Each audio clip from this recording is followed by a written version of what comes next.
বিসমিল্লাহির রহমানির রহিম। সম্মানিত সাংবাদিক ভাইরা, আসসালামু আলাইকুম। মূলত গতকাল দ্যাট মিনস 1 তারিখ দিবাগত রাত 2টা থেকে 4টা 30 এই সময়ের মধ্যবর্তী সময়ে মিরপুর মডেল থানাধীন মিরপুর 2 প্রাথমিক শিক্ষা অধিদপ্তরের 2য় তলায় স্টোররুমে দুর্বৃত্ত কর্তৃক আগুন লাগানো হয়। তো ওই ঘটনার সাথে জড়িত যারা আছে এই সংক্রান্ত আমরা 3জন আসামিকে গ্রেপ্তার করেছি এবং মামলার প্রাথমিকভাবে জিজ্ঞাসাবাদে আমরা কিছু তথ্য পেয়েছি, সেটা জানানোর জন্য আপনাদের উদ্দেশ্যে আমাদের এই প্রেস ব্রিফিংয়ের আয়োজন। আমার সাথে উপস্থিত আছেন আমাদের মিরপুর বিভাগের অতিরিক্ত উপ পুলিশ কমিশনার, উপস্থিত সহকারী পুলিশ কমিশনার মিরপুর জোন, উপস্থিত ভারপ্রাপ্ত কর্মকর্তা ভারপ্রাপ্ত এবং এই মামলার আয়ু এবং এই মামলার এই ঘটনার রহস্য উদ্ঘাটনে জড়িত আমাদের অনেকটা বিশেষ টিম এখানে কাজ করছে। 10-12 জন সাব ইন্সপেক্টর সমন্বয়ে, তার মধ্যে একজন এখানে উপস্থিত আছেন মামুন মিয়া এসআই সহ আরও অন্যান্য জন এখানে উপস্থিত আছেন এবং সাংবাদিক ভাইরা, আসসালামু আলাইকুম এবং শুভ সন্ধ্যা। আমি যেটা বলছিলাম যে 1 তারিখ দিবাগত রাতের ঘটনার পরপরই মূলত আমরা কাজ শুরু করি এবং আমরা দেখেছি এই ঘটনার সাথে এইটা উদ্ঘাটন করার জন্য আমাদের পাশাপাশি অন্যান্য সংস্থা ডিবি থেকে শুরু করে সিআইডি এবং পিবে তারাও কাজ শুরু করে। যেই স্টোরুমটা যেখানে অগ্নিসংযোগের ঘটনা ঘটে সেখানে 735টা ল্যাপটপ ছিল, যেগুলা শিক্ষা অধিদপ্তর তারা মাঠ পর্যায়ে এটা বিতরণের জন্য এখানে রেখেছিল, ব্যান্ডের কাছ থেকে তারা সংগ্রহ করে এটা এখানে রেখেছিল।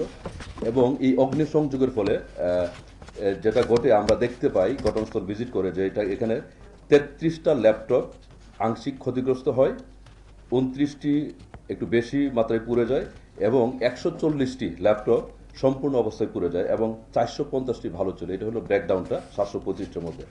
এবং এর মধ্যে 83টি ল্যাপটপ, ওই যে 725টির মধ্যে 83টি ল্যাপটপের কোনো হদিশ আমরা এখনো পর্যন্ত পাইনি।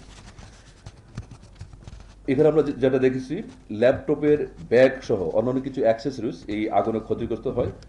মূলত অজ্ঞাতনামা ব্যক্তিরা সরকারি ভবন এবং ভবনের স্টোররুমে রক্ষিত এই যে ল্যাপটপ এবং সরকারি মালামাল এটা ক্ষতি সাধন করার উদ্দেশ্যে মূলত আমাদের সেভারেজ করার জন্য এই আগুনটা দেয় এবং এর মাধ্যমে সরকারের প্রায় 2 থেকে 3 কোটি টাকার মূল্যমানের ক্ষতি সাধন করে। এবং এই যখন ঘটনাটা ঘটে আমরা এই ঘটনা সংক্রান্তে তাদের কাছ থেকে অধিদপ্তরের কাছ থেকে আমরা লিখিত আবেদন গ্রহণ করি এবং তারা বাদী হয়ে এখানে মামলা রুজু করে স্পেশাল পাওয়ার অ্যাক্টের 15(1) এবং 15(3) অনুযায়ী মামলা রুজু করে। মামলাটি তদন্তকালে মিরপুর মডেল থানা পুলিশ তথ্য প্রযুক্তির সহায়তায় ঘটনার সাথে জড়িত প্রাথমিকভাবে যে এখানে এই স্টোরুমে যে অগ্নিসংযোগ দেয় তাকে আমরা মোটামুটি চিহ্নিত করতে পারি। একটা পর্যায়ে চিহ্নিত করে আমরা প্রাথমিকভাবে তার সম্বন্ধে যাচাই বাছাই করি এবং দেখি আসলে এই ঘটনার সাথে আসলে প্রকৃতপক্ষে সে জড়িত কিনা। আমরা যখন নিশ্চিত হওয়ার পরে আমাদের টিম তাকে গ্রেপ্তার করে হেফাজতে নেয়। হেফাজতে নেওয়ার পর এটার কারণটা কি প্রাথমিকভাবে জিজ্ঞাসাবাদ করে সে তখন জানায় এবং এই ঘটনার সাথে আরও কারা কারা জড়িত এই বিষয়টাও সে জানায়। এবং এই ঘটনার সাথে জড়িত সে ব্যতীত আরও 3 জনের নাম প্রাথমিকভাবে আমাদের জানায় এবং 3 জনের নাম নিয়ে আমরা তাদেরকে চিহ্নিত করে এর মধ্যে 2জনকে আমরা ইতিমধ্যে গ্রেপ্তার করেছি। তো এ পর্যায়ে আমাদের গ্রেপ্তার সংখ্যা হলো 3জন। অর্থাৎ প্রথম যে অগ্নিসংযোগ করে তার নাম মোহাম্মদ আসমাউল ইসলাম, তার বয়স 30। তিনি মাস্টারুল্লে পরিচ্ছন্নতা কর্মী হিসেবে সেখানে কর্মরত আছেন। পিতা জামশেদ আলী, মাতা মনোরা বিবি, সাং বরিগ্রাম, ডাকঘর বোয়ালদার, থানা হাকিমপুর, জেলা দিনাজপুর এবং বর্তমানে তিনি খানবিলা, দিয়াবাড়ি ঘাট, আলীনগর কাউন্দিয়া অর্থাৎ ঢাকা জেলার সাভার থানায় বসবাস করেন। 2 নম্বর যিনি আসামি আমাদের সন্দিগ্ধ ব্যক্তি যিনি এই ঘটনার সাথে জড়িত মর্মে জানা যায় তিনি হলেন মোহাম্মদ জিন্নাত আলী বিশ্বাস, বয়স 55। উনি সেখানে স্টোর ইনচার্জ হিসেবে কর্মরত। ওনার পিতা মৃত জ্ঞানদু বিশ্বাস, মাতা বেগম ইয়ারুন্নেসা, বয়স 60।